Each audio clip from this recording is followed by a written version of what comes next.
Hi, I'm Toronto Sports Guy, and this is Last Week in Leafland, where I talk about everything that's gone on in and around the Toronto Maple Leafs over the past week. This week was the start of the preseason, and the Leafs so far have played 4 games, and they've looked not very good at all. Oh no, not again.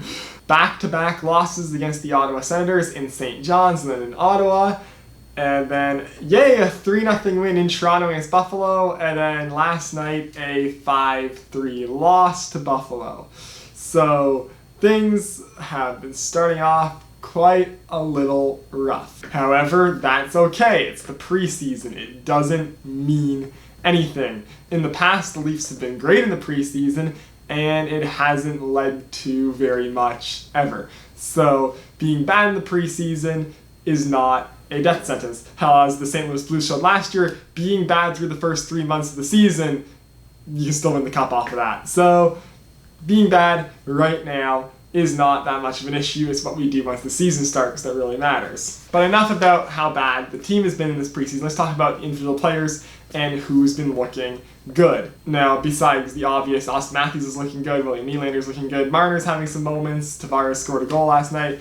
The core guys are all just looking like the core guys. The real interesting is the fringe guys, who of them are doing well. And first off, Ilya Mikheyev is looking real good. He has a lot of stuff going on for him. It's looking like he is an actual pretty good NHL player. So hopefully he can be an impact player regularly once the regular season starts. And I just want to see what he can do once the season starts and he's in a actual third or fourth line role on one of those lines, because I'm quite excited for this player right now, actually. Frederic Gauthier, who was almost written off of this team before camp, is putting up some fantastic performances. He basically has pushed himself back into the conversation for fourth line center. There's now talk of a fourth line of him at center and possibly Jason Spezza on the right wing, which is quite an interesting idea. The Morgan Rielly-Cody Ceci pairing is looking pretty decent. Cody Ceci is looking like he is slightly better than Nikita Zaitsev, which is all we ever wanted. So hopefully that pairing can be at least a little bit better than the Rielly-Hainsey pairing we had last season, and if that pairing is in fact better than Rielly-Hainsey with the Barrie-Muzzin pairing in front of that, or behind it, because of course you're going to make Rielly the top pairing D-man, the Leafs' top forward D are looking very solid. And then for the bottom half of the D chart, it's a complete mess, let me be fully honest. There is so many questions about what's going on with this defense right now, but the one person who's been a standout in camp so far has been Rasmus Sandin, and now there's a lot of talk that he is probably going to make the opening night roster, because with the exception of those top 4 guys, he probably is the best one right now, and he's really playing like it. He's been very, very good. So seeing Sandin get in the lineup pretty much right away, it's not that big of a stretch. I mean, Morgan Rielly played in the NHL when he was 19, so I don't see why Sandin couldn't. And of course, there also is the potential that he starts the season in the NHL, and then once Travis Dermott comes back, we send him back to the AHL if he's not developing as a player as well as we would like him to in the NHL. Because if he is our 5th best defenseman right now, or I guess 6th once Dermott comes back, yes, it would be good to have him in the lineup,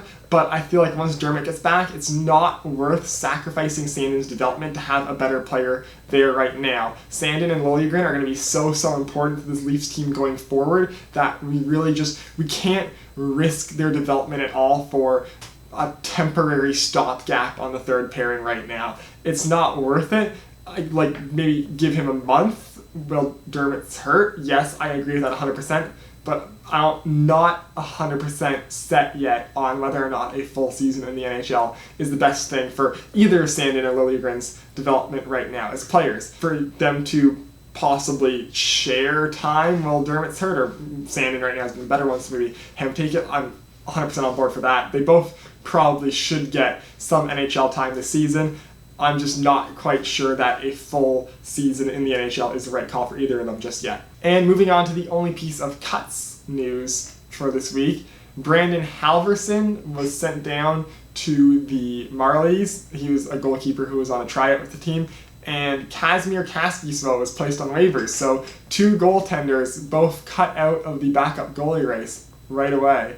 So right now it looks like the backup goalie race is down to Neuwirth and Hutchinson. One of those two is going to have to step up and take it, or potentially the Leafs could kind of have a three-headed goaltender thing, or like you get Freddie Anderson and then you get Neuwirth and Hutchinson sharing time. It could work. It's probably good to have multiple options because, I mean, Hutchinson has not looked very good to start the preseason, and we still would need to sign Neuwirth, and I don't know where the cap room for that's going to come in. So I don't know if we can do a 2 backup goalie scenario where we can have like keep both of them up with the team and just kind of start whoever we think is better when Freddie's not starting, because I know Freddie wants to play less this season, and it's a very popular opinion to have Freddie play less this season. But the problem right now is we are having so many red flags flying up in the backup goalie position right now. But I am confident in one of these guys' abilities to step up and be decent.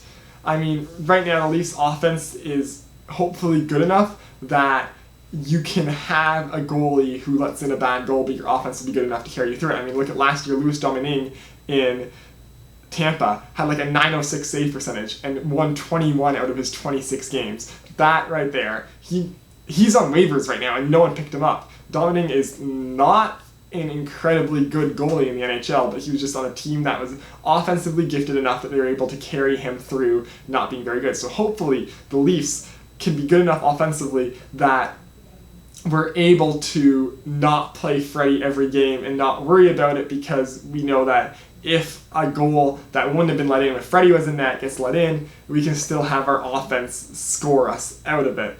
And in that case, hopefully Neuwirth or Hutchinson, one of them, is just fantastic in a backup role. But if they're not amazing, I don't think it's the end of the world. They just need to be decent. So yeah, that does it for this video. If you liked it, hit like. If you want to see more of my stuff, hit subscribe. Follow me on Twitter. Link is down below in the description. And I will see you next time.